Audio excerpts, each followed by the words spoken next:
Welcome to another edition of the Best Business Minds, where we interview business leaders and academics that write thought-provoking books.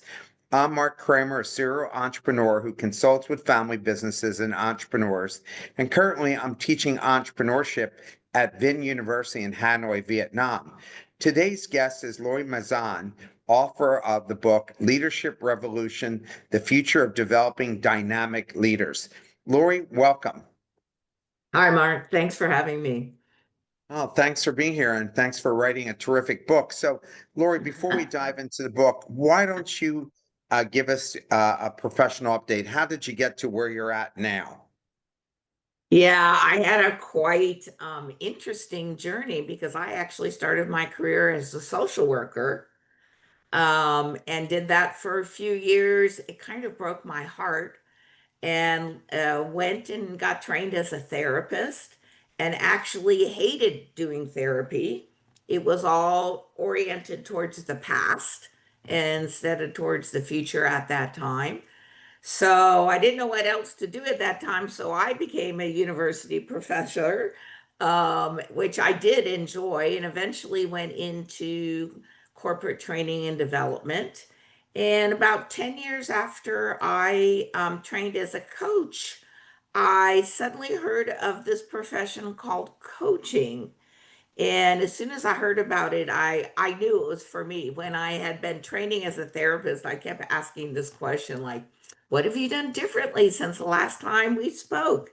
And I kept getting the feedback, no, you can't ask that. You can't ask about the current. You need to go and heal the past. And when I heard about the coaching profession, they were using my questions. So I was like, oh, this is for me. So I got certified right away.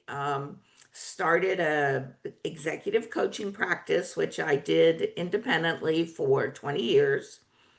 And then just about 10 years ago, I got into, running my own private practice was already entrepreneurship, but I got into the California venture capital startup world very, very reluctantly and ended up just loving it. So I went in on a company with a previous coachee and learned how to start a company from scratch, basically, went that through a couple rounds of funding. That one didn't work out in the end, but then I started another one and ran that one for 9 years and literally just sold it. Um, 2 months ago. So I had like a 10-year cycle of this startup world, which has been very interesting, especially from the perspective of my age, because I'm not a chicken. And also as a female has also been very interesting. And then Well, just the well, whole startup world. and that's where I spent my whole life as well. What was the business that you just sold? It was actually leader development through scalable coaching. It's called Sounding Board. And Oh, we of sold it course. to a very large, not very large, but a larger consulting group called BTS. Sounding Board is a very well-known company. Oh, yeah, we were small, but maybe well known. We Yeah, I had mean, well, from a business perspective, something that was very interesting is 3 years ago we set up six 3-year strategic pillars that we were wanting to drive towards, and one of them was called Where Everyone Knows Our Name. So we had a like the very big Cheers. push. Yep. So we had a very big push to, even though we're like a small company, for many people to have heard about Sounding Board. Congratulations on your exit. That's Thank you. wonderful. Thank So you. let's jump into the book. First of all, why did you write this book? I wrote this book also somewhat reluctantly. The publisher Wiley reached out to me and asked me to write the book, and I thought it was like an online scam or something, so I actually didn't even respond. And then they reached out a few more times. I'm like, oh, this is the real thing. Okay. And then they asked me, hey, put in a book proposal. Well, I had never done a book proposal before. So I didn't do it right away, and they were like, "Hey, where's your book proposal? Where's your book proposal?" So they really pushed me to think about what I would want to write in a book. And I, did have a lot of years of experience, and I thought, yeah, I think I have something to say. And so it's really kind of written for three kind of audiences. One is individuals who might be interested in coaching, either as a coach or as a leader. The second is organizations that are in the midst of change that may need to rethink some things. And the third, woven in there, is kind of like my memoir. So it shows also the arc of my career, which is kind of interesting as well. What made you a successful coach? What did you do that was different? Because there's a ton of coaches, especially where you live in Southern California, but to get venture capitalists to utilize you for their portfolio companies is quite a success. Oh, yes. I would say from the coaching philosophy, two things. One is my point of view is coach from the start. Like there's no getting to know you and get everyone comfortable. No, we think that trust is built by working through challenging issues. So it's coach from the start, and then the other is be bold. Like who in the person's life, in the participant's life, is going to challenge them with the way a coach can, who's going to push them to be their best, who's really going to see them bigger than they see themselves. Only a coach can do that.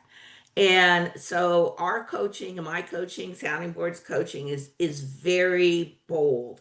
And there was kind of a joke in Sounding Board, which is you're not really a sounding board coach until you've gotten fired by the customer. Of And course, yes. yeah, yeah. So that means you have to challenge them so much that you're really pushing them beyond their self limitations. So I would say that's the difference. And then from a venture perspective, we took all of this and we put it on a technology platform.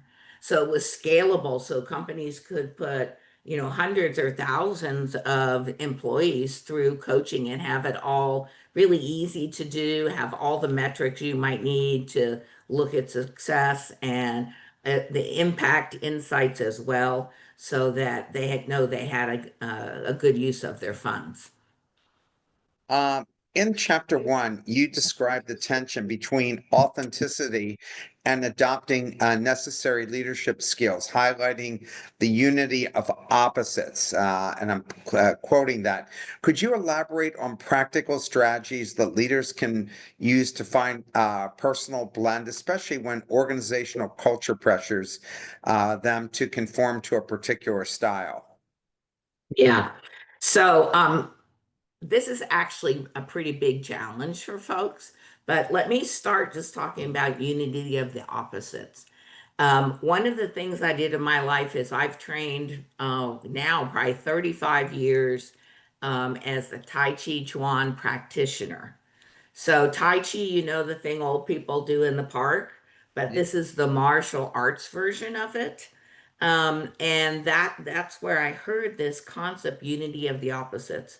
And it's a way to manage dichotomies where you're not having to compromise. You're trying to look for ways to blend things so that you don't lose the integrity of the two opposite poles. This is actually really challenging to do, but when you figure it out, when you get it, you just know it. It totally makes sense.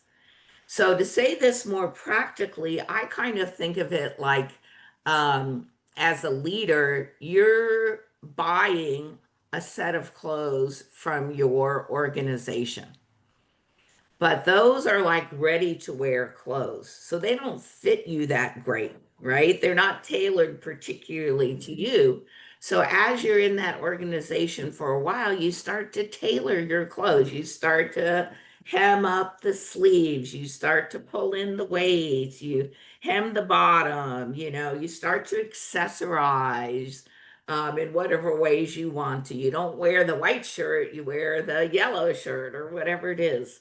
So you're still wearing the same set of clothes as all your colleagues, but you're just personalizing and making it fit you. So it's this blend of the organizational perspective and your own authentic personality. Platinum rule, and you'll have to explain what that is. Treats others as they want to be treated is presented as crucial for modern leadership. How do you recommend leaders effectively discover and adapt to individual preferences across a large or highly diverse team, especially when time and resources are limited? And certainly, like Gen Z is so much different than the generation before them, because my 34-year-old daughter is always complaining about how Gen Z aren't hard workers. So talk about that, please. Oh, I'll start right at the end here. One thing that's very interesting about the workforce right now, there's five generations in the workforce, maybe even six, compared to say 20, 30, 40 years ago, there was like two generations in the workforce. So there really is different ways of approaching work at play right now. And the whole point of the platinum rule is the higher order approach from the golden rule. The golden rule being treat others how I would want to be treated. The platinum rule treat others how they would want to be treated. So in other words, you wouldn't treat someone in the boomer generation the same as Gen X.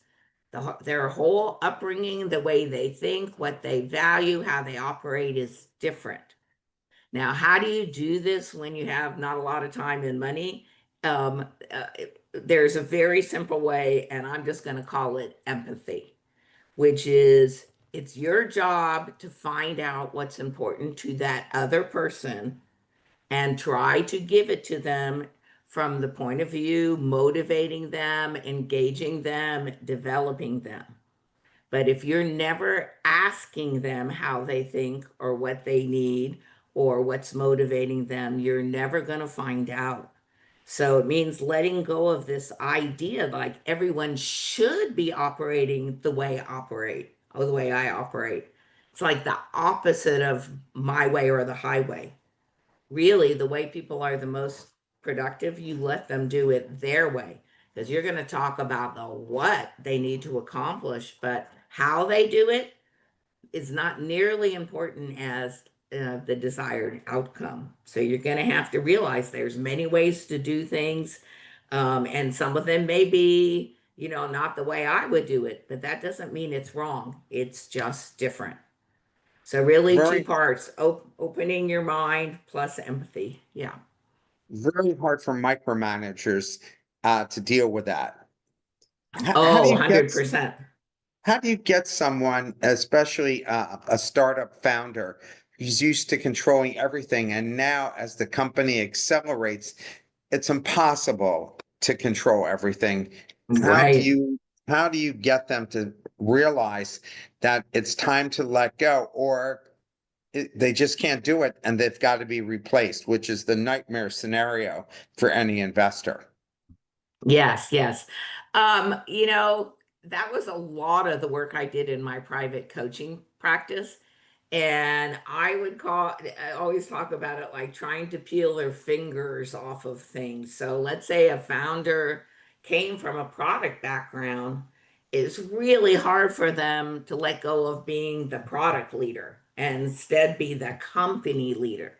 And for a couple reasons. One, that's their area of expertise. And two, it's very common for them to think nobody, can do it as well as they can. But they are not leading the company if they are leading a function. So the first step is peel their hands off the functional leadership. They need to hire someone in or select someone that's going to hold that role. And then the second part is start to figure out really what's your CEO role here. It's not leading product. That's a functional role, right? You need to lead the company. So how are you going to do that? And I'll tell you, there's been a very interesting pattern. Once I'm able to peel their fingers off of their functional area, the same thing happened over and over, which is they would come one day and they'd be like, I don't have anything to do. I think that's the big And concern. Yeah. yeah, and they would be shocked. It was like, yeah, then now you're not leading your functional area, but guess what? Why don't you have anything to do? Because you're not doing your CEO role. So let's start to get you going on your CEO role. And we talk about what that is and then get them going one, two, three, four areas that they need to develop. But they kind of had to hit that place where they're like, oh my gosh, I don't have anything to do before they were willing to take on the CEO role. You suggest that coaching should start with the big leap rather than a deep dive into the past, aiming, and you started talking about this when we opened up the show, aiming for an Yeah. immediate visceral reaction, the gasp that highlights their growth opportunities. Have you ever misjudged what a coachee's true big leap was, and how did you revise your approach when the initial insight didn't resonate as intended? Yeah, that was a great question, by the way, because I said, yes, of course, all the time. I'm always wrong, right? But my job as the coach is not to be right. My job as the coach is to challenge their thinking. So sometimes I might say something super outrageous and the coachee or client's reaction is like, "What? I could never do that." And then I'm like, "Okay, well, what could you do?" But because I offered something so outrageous, it expanded the place they can look in terms of their big leap. If you only, think you have 5 feet, guess what? You're only going to go 5 feet. But if you realize you have a mile, oh, even if you don't go a mile, you're going to go, 3/4 of a mile. So my job is to get them to look way beyond what they're currently seeing and then to name what that is. And then what we do is we just revise that over and over as we go through the coaching engagement. I think I guess that's what a lot of the great entrepreneurs like Steve Jobs and Elon Musk is they push way beyond the boundaries, maybe even knowing that they can't hit those. But if they don't do that, they're never going to go and do anything great. They're never going to have any real breakthroughs. Oh, And I think we've yeah. seen that with Apple, that they haven't had any new products since Steve Jobs passed, what, 12 years ago? Yeah. I mean, he was maybe not the best leader, but he was an Yeah. amazing thinker, right? He could think way beyond anybody else. And so, yeah, I would say absolutely. Uh, You describe how assessment tools like Myers-Briggs or the nine-box grid can reinforce outdated or biased views of leadership potential. What are some of the practical first steps organizations can take to begin shifting away from these legacy systems toward more nuanced and individualized approaches to talent development? Yep. So we always say this thing like, stop putting people in a box. Like human beings are not like that. The value around innovation and entrepreneurship is your uniqueness. It's not that you're the same as everybody else. And those assessments were validated and designed, a lot of them around 40 years ago. So they're not even valid anymore. The environment has changed so much that what was true 40 years ago, I mean, is certainly not true now. So unless they're updated with current data, they're just old. They're just outmoded. I think what companies can think about is a more customized approach where you're looking at the potential of individuals versus trying to uh, have a way to understand people that only gives a limited number of options. Every one of those kind of assessments tools, they have anywhere between 4 and 16 boxes. And they want you to believe that there's only 16 or four types of people on the entire planet. Like, if you just even think about that for a moment, you're going to know that's not true. So shifting to something that's more around people's uniqueness than how we're all the same in this, little box, I think is the current way to look at things. But I think if you think about it, when Myers-Briggs is trying to sell this concepts to companies, all these companies, and especially the ones you deal with, are run by finance people.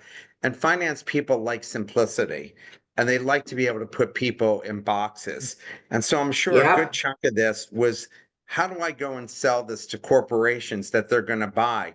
If I tell them everybody is unique, the numbers people just can't get wrap their heads around that or don't want to hear that.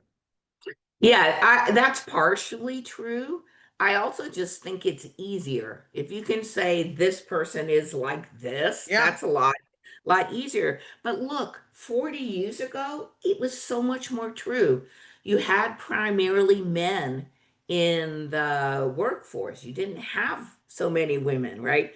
And in the US, we had primarily white men.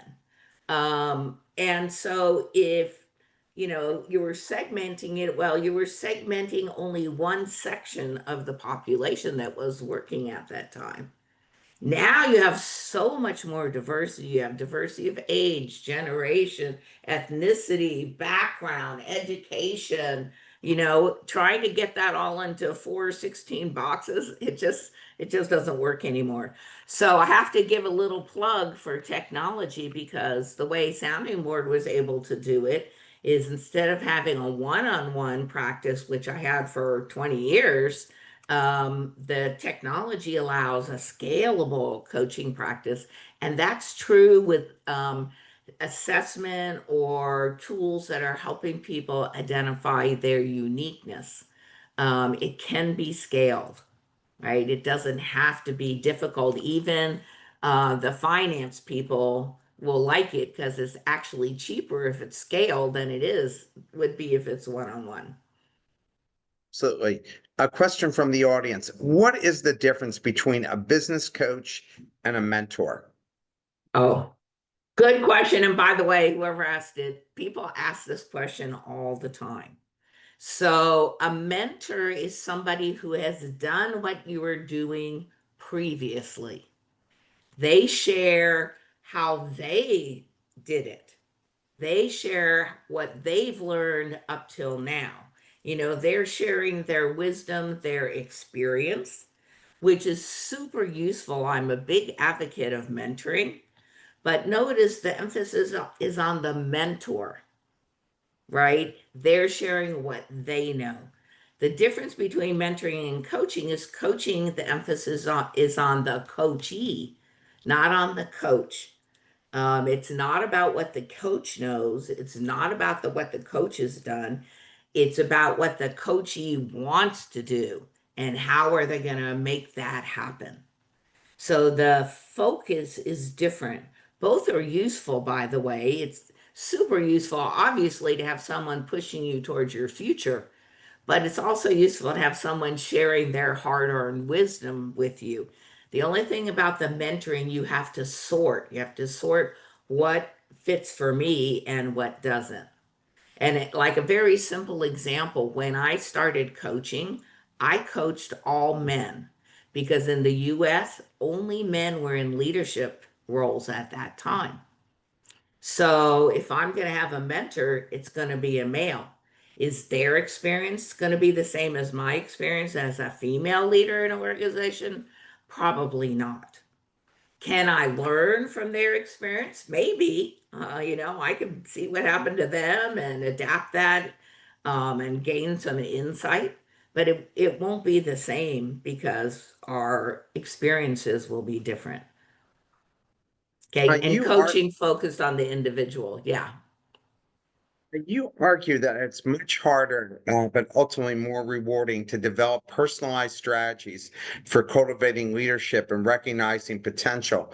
What specific challenges have you seen organizations face when attempting to move from a codified and scalable systems to more individualized ones? And how do you suggest they overcome these obstacles? And I guess this is incredibly important today, more so than any other time. Oh, yeah. So it kind of works like this. You can have an overarching approach to something, and then underneath that, you're going to have differentiation.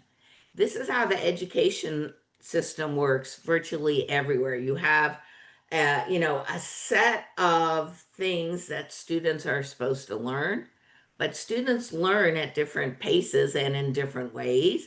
And so good teachers differentiate. They use visual learning, they use written learning. They use all different kinds of learning to accommodate individual learning styles. And they use different pacing as a result of that as well. So organizations and corporations can do the same thing. They can still have their overarching, here's the things we need everyone to know, but then having multiple modalities for how you learn them. So, training is kind of the traditional approach to employee development. And when you're receiving that, you're receiving the same thing as everybody else in the same modality in the same way. That means people are going to pick up more or less of that depending on their own personal style. So how can you fix that? One, you can have a wide variety of modalities, so you're hitting a lot of different people. Two, you can add coaching onto it so that the coach helps that individual apply the learning to their specific context and environment so that learning sticks. The employee gets to use it on a daily basis instead of just hear it somewhere and it just runs off. And late when I was young, they always had these trainings and it was in a binder. And the joke was always everyone would have all their binders on a shelf behind their desk. Did they ever look at them or use them? No, they didn't, because there was no application to their daily life. So different modalities and a coaching approach added to training can create that different differentiation. You mentioned that companies often struggle to determine what they really want, especially when the ghost of the loco parents influences their thinking. Uh, could you provide an example of how a company successfully shed that mindset and realigned its goals with the actual needs and desires of the modern workforce and what the tangible benefit resulted? Yeah, yeah. So this concept in loco parentis, like it started in academia, where when students were 18 and went to college, the university structure was like in place of their parents in loco parentis. And so it was kind of like their job to take care of these students and make sure they were safe and learning. And then in the past, like companies would hire an employee right out of their education and keep them till retirement, right? So they never sort of stepped out of that role of kind of parenting the employee. About it's been about 30 years, so maybe 25, 30 years, that doesn't happen anymore. The length of time employees stay at a job is between 3 or 4 years now, not 30 years. And so it started to break down this in loco parentis already. But I would say the number one thing you can do is treat employees as adults, right? Let them choose their schedule. Let them choose their time off. Let them choose their approach to things. So you're giving choice versus dictating the answer. And what happens as a result of this, you start to cultivate ownership in your employees. You start to cultivate self-regulation. You start to cultivate initiative. These are all traits that entrepreneurs have in spades, but are kind of beaten out of people in the corporate structure. Because again, like our previous comments, the corporate structure is kind of bent on keeping everyone operating the same way. But if you do that, then there is an investment by the employee. And I would say the result is employees start to become very loyal to the company, and you end up solving your retention problems because you actually treated those employees like adults. And isn't that why lots of big brand name companies end up disappearing over time is because they don't cultivate that. A question Yeah. from the audience. Can both mentors and coaches financially invest in their mentees coached?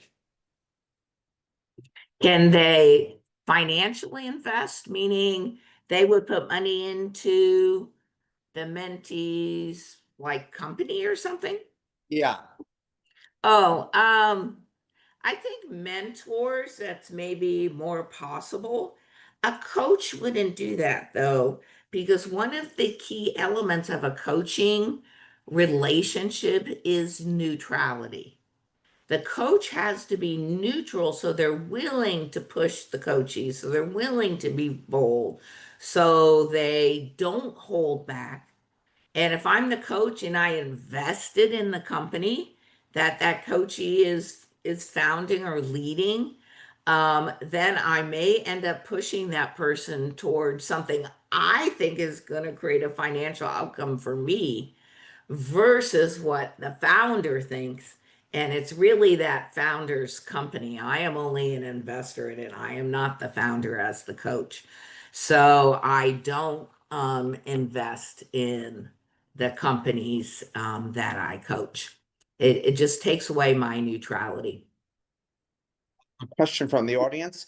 What advice you have for companies relying on seasonal and part-time workers? Is there any point in coaching the workforce? Interesting question. Oh, what do you think is interesting about that? Well, about the fact that if you're going to make that effort to coach people who are only with you short periods of time, do you make that investment in them as opposed to people who work like at an IT company or work in the biotech area where they're Hmm. hopefully with you for years to come? And we were talking about that before the show started about this lack of workers that is handling fruit in California. Does anybody, do you even bother making this investment in coaching them? So what's your Yeah. take on that? Yeah, my take is the rising tide lifts all boats. So if I can bring that tide up, I'm not only going to help my company, I'm going to help everybody's company. So because I'm from California, like one of the things that happens for non-English speaking migrants who are working in the farms, they just provide English language classes. Like that has such a big impact on that population. It lets them operate more easily in the US. It lets them spend their money more easily there. It allows them to up level their thinking. It allows them to be like, let's say, in a supervisory role. So you may think, you're only serving the seasonal employee, but that's actually not true. The more you can bring up everybody, the more it serves everybody. And I think one of the results of that is a kind of loyalty. So either you get that party back in the next season, or you get that party's family member back in the next season. Like when employees feel that you are investing in them, they want to work there. Like they're investing their time and energy in your business. Why wouldn't you balance that by investing in them as well? You recount an anecdote about a leader who was confronted with his own negative behavior and ultimately transformed by realizing his actions were not getting him in what he really wanted, respect and effectiveness. In your experience, what are some of the common misconceptions leaders hold about what they should want, and how can coaching help them uncover more authentic and fulfilling goals? Mhm. So, this is also challenging for leaders. You have to understand the system, which is there's an individual as the leader who's inside an organizational system. So the goal is again this unity of the opposites, finding ways of connecting company values and desires with personal values and desires. And what happened with that individual, they were skewed too far to just getting, as you said before, in some people like a black and white outcome. They weren't thinking at all about how they were getting that outcome and what the impact of that was. And they just kind of hadn't noticed that their approach wasn't working. So when they experienced that approach themselves, could feel right away, oh, this is not motivating people. This is demoralizing to people. And that's why they changed their behavior. They still wanted the outcome, but they figured out, oh, I'm mistaken here. I can get that outcome in a better way if I'm motivational versus, demotivating people. So I would think it's that link, who do you want to be as a leader? And then who does the company need you to be as a leader? And finding that overlapping set space where you're meeting your own desires as well as meeting the company desires. Question from the audience. Please connect your leadership philosophy with personal growth in your experience. What's the most overlooked internal shift a leader needs to make to be truly effective in high stakes environments like capital intensive technology companies where time to market is critical? Mhm. Great question. So I would say, uh, I think of it like this: to grow your company, you have to grow yourself as a leader. The company can only grow to the level of the leader's thinking. So if the founder or CEO does not develop themselves, their company will not grow very much. If there is one thing that people can do to be more successful, it's to change their locus of control. So instead of only looking at external things, that they have to cultivate their internal compass as well. And I always call this the eye of the storm, because in a capital intensive, venture backed environment, or really any kind of capital intensive environment, you are going to be getting hit from all sides all the time.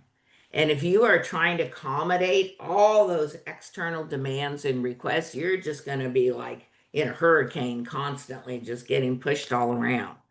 So you have to get to that place where you're like the eye of the storm. Like if you've ever seen this thing where the plane flies through the eye of the storm, in the middle Yeah. there, yeah, it's like totally calm and sunny, and if you see the big picture, you can see all that swirl around, but there's this place right in the middle where it's calm, and that's the place you as leader can be centered and evaluate all those external demands and use your own skills, intuition, experience, knowledge to prioritize and balance all those choices and not get unbalanced yourself. So we just call that internal compass. There's a lot of words for it, but that's what we call it. And chapter 4 highlights the importance of action over constant self examination when the right action isn't immediately clear. Could you share an example of a client whose initial action led to an unexpected insights or completely different direction than originally planned? And what were the key lessons that emerged from that experience? hmm wow, so many examples of this. So I would say a good example is someone who hesitated to take a new job. It's, from a security point of view, it would be the smart choice to keep the job you're in. But from a development point of view, financial development, leader development, personal development, taking a next level up, more challenging job would be the way to go. And then if people will hesitate, and what happens is they might get to the new job and find out it's not the job for them, right? Either if they don't like it, the company that they went to, the culture's not a fit, or whatever it is. And one you all can understand is someone who was like in an individual contributor role and upgraded to be a manager and realized they hate being a manager. They really just wanted to do the coding. They didn't want to manage other people who were doing the coding. So sometimes if you just don't take a risk, you actually don't know. You don't know you don't like it until you try it. So taking that risk and taking a chance is really important.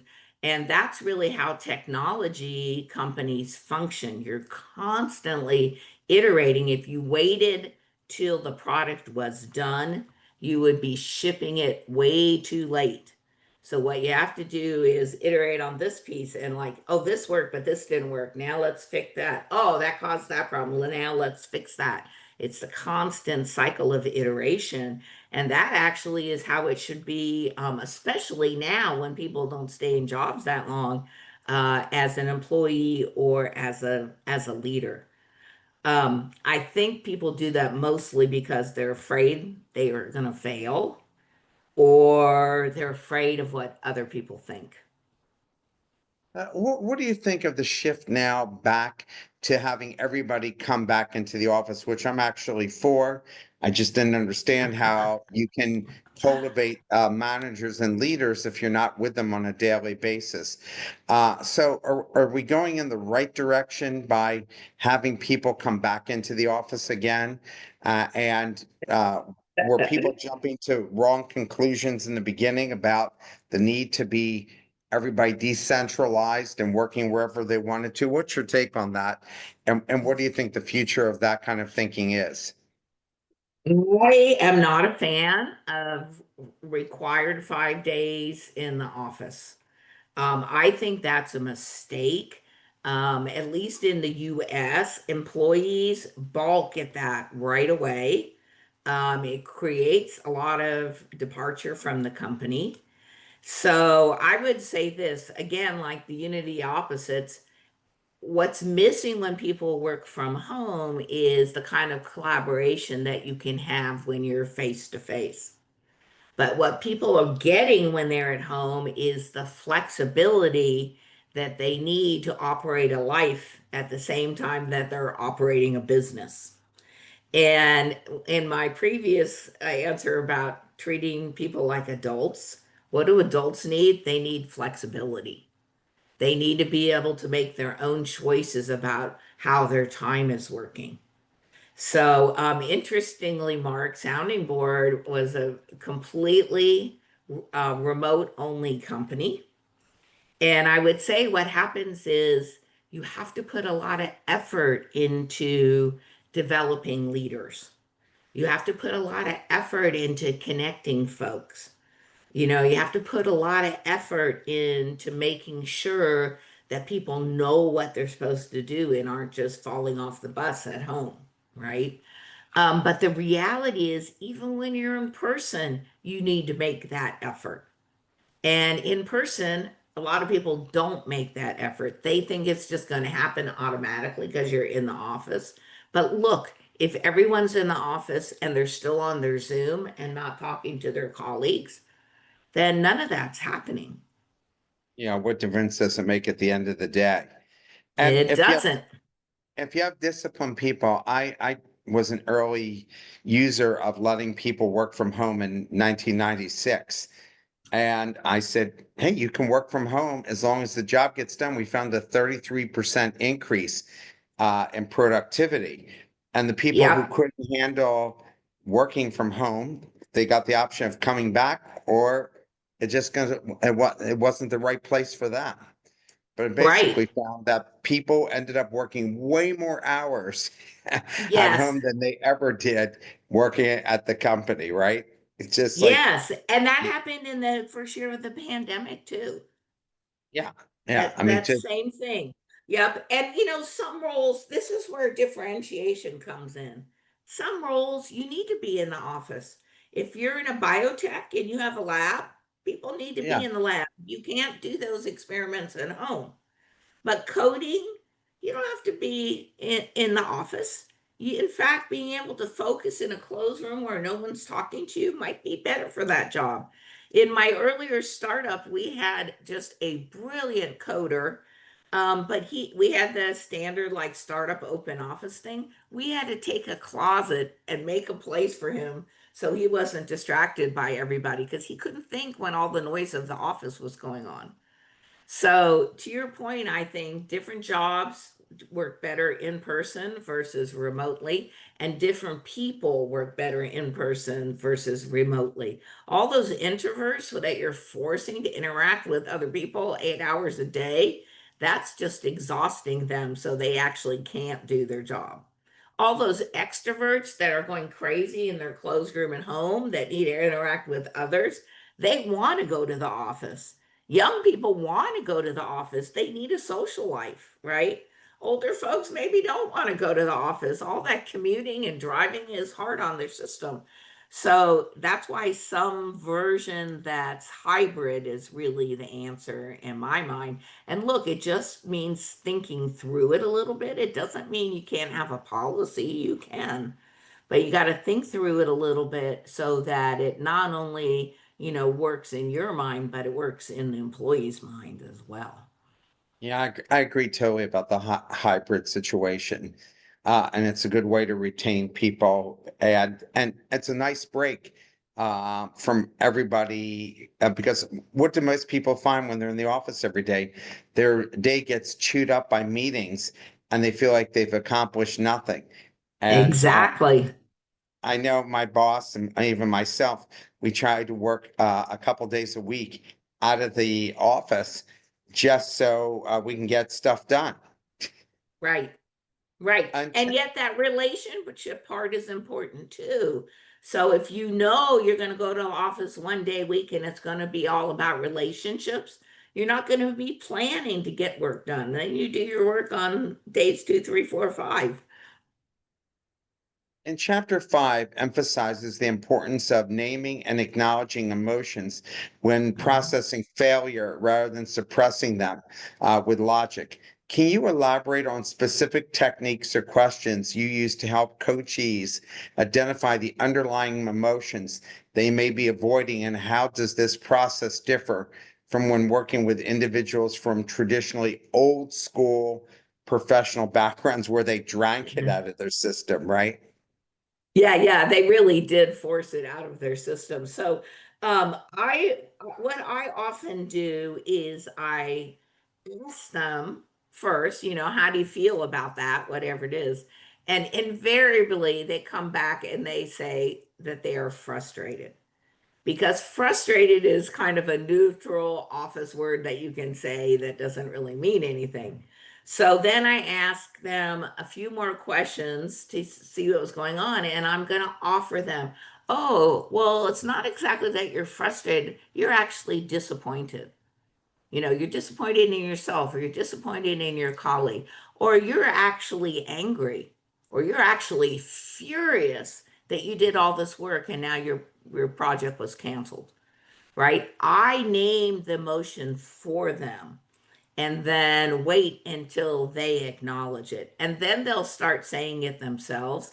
But you might understand in the workplace we have about like five oh, my earbud just fell out. Hold on. We have about five emotion words. We have good, bad, sad, glad, maybe frustrated. But that's not enough depth to help someone experience their emotions so they can let it go. So it has to get more granular than that. In the beginning, I literally had a list and it had like 100 feeling words on it. And I would try to look through and find a word that would describe, their experience. And when I get it, they would be like, "Oh my God, that's exactly right." So to your point about older folks who kind of had this beat out of them, I have found them to be the easiest because as soon as I open the door, they jump in because guess what? No one ever asks them, "How do you feel about that?" Right? They might ask them, "What do you think about that?" Which is not a feeling. No one's ever asked them, "What do you feel about that?" And it really is feelings that get people stopped up, builds up resentment, stops people from doing the things they really want to do. And it doesn't take a lot. It doesn't take years of therapy. It just takes acknowledging, yeah, that guy really pissed me off. I can't believe he said that, in the meeting or something, right? And then you can let it go after that. If you never tell someone that, it's just like churning around inside you, building up upset over time.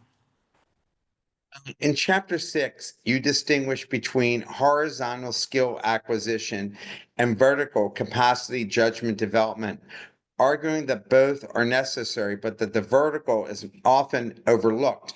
What are the earliest signs in your experience as a coach that leaders beginning to mature from relying solely on horizontal skill sets to embracing true vertical development? And are there signature behaviors or mindsets you watch for as indicators of this shift? Okay. So horizontal development is more around skill acquisition. And vertical development is around knowing which skills to apply in what combination in this particular context in this moment. So I would say, moving from skill development, horizontal development to a more vertical, you have to start to give up tools and frameworks.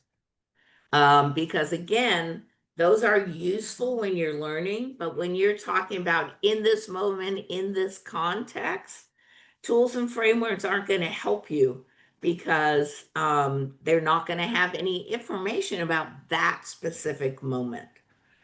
The way that you're starting to go beyond this is you're starting to have a lot more self-reflection. Like, oh, I did A in that particular circumstance. What would have happened if I'd done B or C or D? What different impact would I have gotten? So now you're starting to think beyond just one size fits all, but specifically to this moment. And because it's in this moment, it requires self-management. If you are reactive or set off in that moment, it's very hard to be self reflective. So you have to manage yourself first so that you have all your resources with you and then start to make some choices about the best approach in that moment. In chapter 7, you illustrate the non binary thinking with stories from your coaching practice, including the CEO who shifted from good, bad daily assessments to a broader view.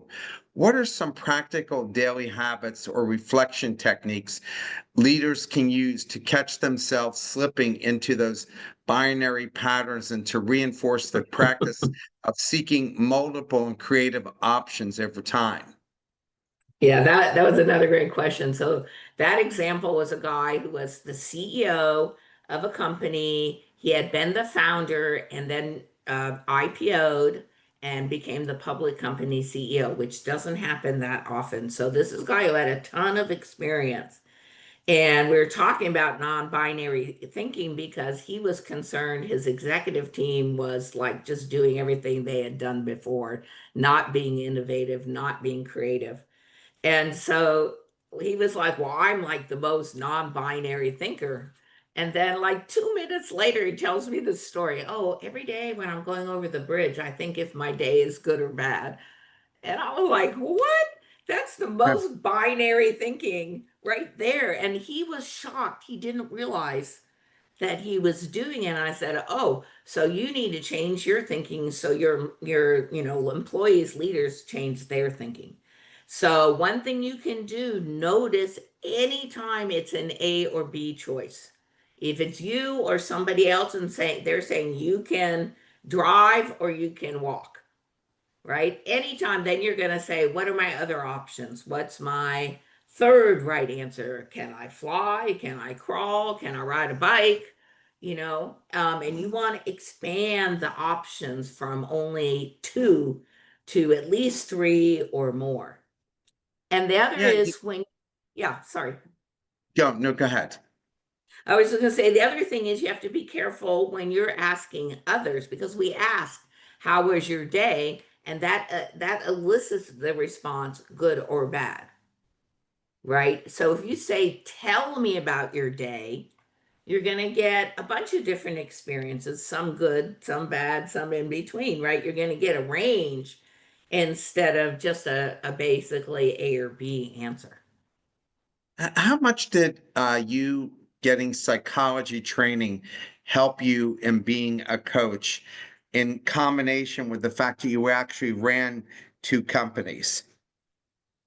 I actually think it was helpful. When you look back on your career, you can see, oh, that was actually useful. At the time that I got trained by a therapist, and then I realized I was never going to be a practicing therapist, I was like, oh my gosh, I wasted my time and money. No, not really. It did come into play. Like, think that question about feelings, like, I'm very comfortable talking about feelings, eliciting feelings, describing feelings. I might not have been that comfortable if I didn't have that therapeutic background. So I didn't use it as a therapist, but I definitely used it as a coach. Here's my last question. AI is playing an enormous role in changing everything. And I think it's the first technology maybe in anybody's lifetime that might have negative results for society as a whole, because it's eliminating jobs, but not necessarily creating them. I mean, I don't see the job creation, I see the job elimination. What role is AI going to play in working with leaders to improve performance? And how can you use AI for scalable coaching throughout an organization? Yeah. I don't think a coach or even a mentor is going to be replaced by AI, but I do think AI is supplemental. And it can be used in a lot of different ways, but AI is a very good pattern recognizer. And so it can give you feedback on ways that you are operating that are pattern oriented. And remember, innovation is disruption of a pattern. So it can give you a lot of good feedback around the things you are doing habitually that maybe you are not noticing. It's also really good for reflection and practice. So reflection where the bot can ask you a series of questions to get you thinking through things that you might not think through as well if you're just doing it inside your head. And then, of course, practice. Let's say you have to have a difficult conversation coming up. You can practice it with someone with a bot, with an AI tool where there's no actual consequences. And you can practice until you get comfortable enough to do it with a real person where there can be actual consequences. So I do think there's going to be a lot of use for AI. I so far I haven't seen AI being good enough to replace the coach because the coach is putting together a lot of things that are not just verbal to make those challenges and those future looking views. They're looking at body language, they're looking at tone, they're looking at using their past history to be able to get below the surface to see what's there. We may get to that at some point. We haven't quite got there yet. I can't believe the hour went by so quickly. I could sat here all day with you talking about this subject. I found the book super interesting. I hope you have great success with it. And Thank thank you. you for taking the time to speak with us today. Oh, thank you. My pleasure. Very fun conversation. Everyone have a wonderful weekend. Look forward to seeing you all next week. Take care. Thanks, everyone.